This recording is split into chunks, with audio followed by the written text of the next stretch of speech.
Magandang araw mga ka-Farmilya. Ngayon naman ipapakita ko naman sa inyo yung aking pagpropagate ng monarch fern. So tara, simulan na natin.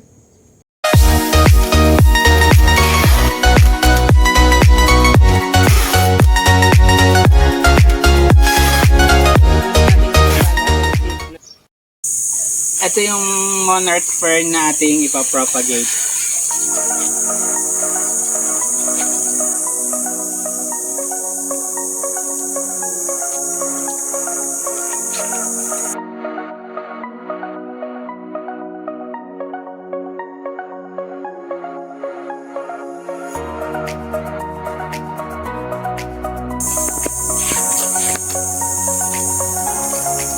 Yan yung mga bagong sibol na ating tatanggalin.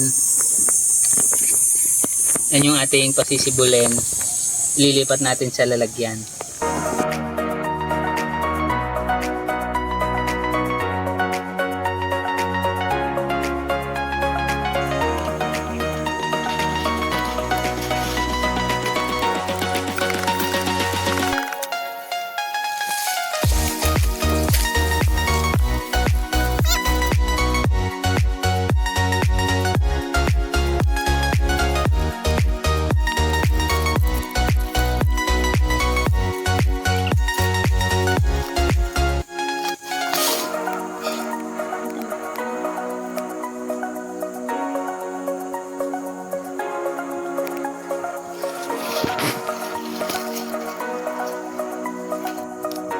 Kita nyo, mapapansin nyo ito, dito magsisimula yung bagong sibol. So ating ibubukod din ito.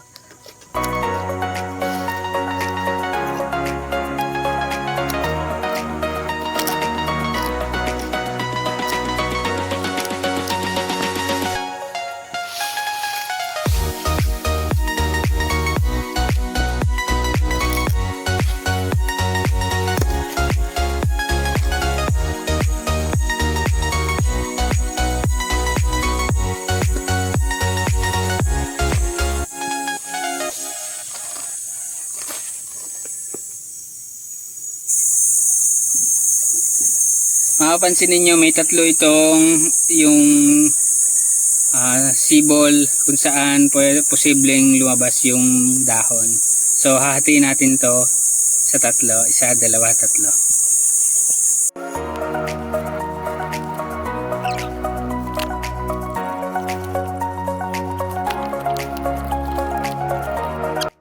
Tapos ko nang kunin yung mga ipapropagate natin, babalik na natin itong mother plant sa kanyang taniman.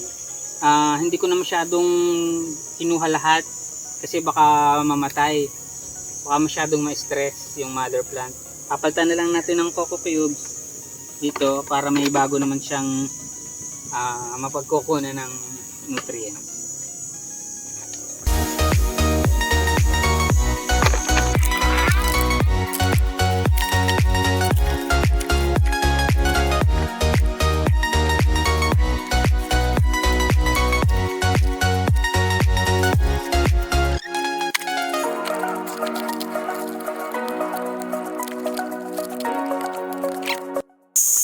Tapos na tayo sa mother plant, balik na natin sa dati niyang lalagyan.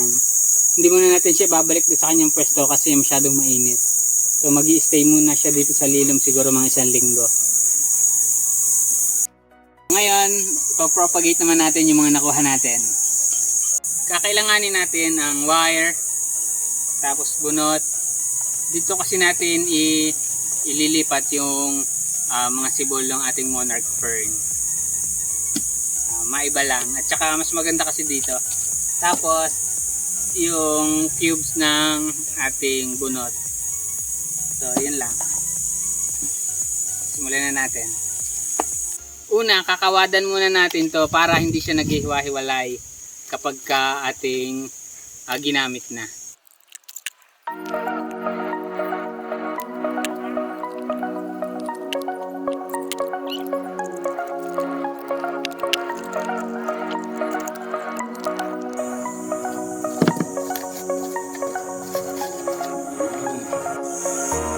Ito naman yung ito yung itsura niya pagtapos na. Dito gustong gusto ng ating fern sumibol sa mga coco husk. Gagawa pa tayo ng marami pa nito. Ilalagay lang natin to dito. Tapos lalagyan natin ng coco cubes.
Natapos na nating i-propagate ang ating monarch fern. So ang gagawin na lang natin ay maghintay at mag-enjoy.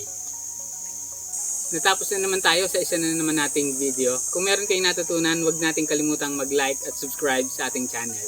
Salamat!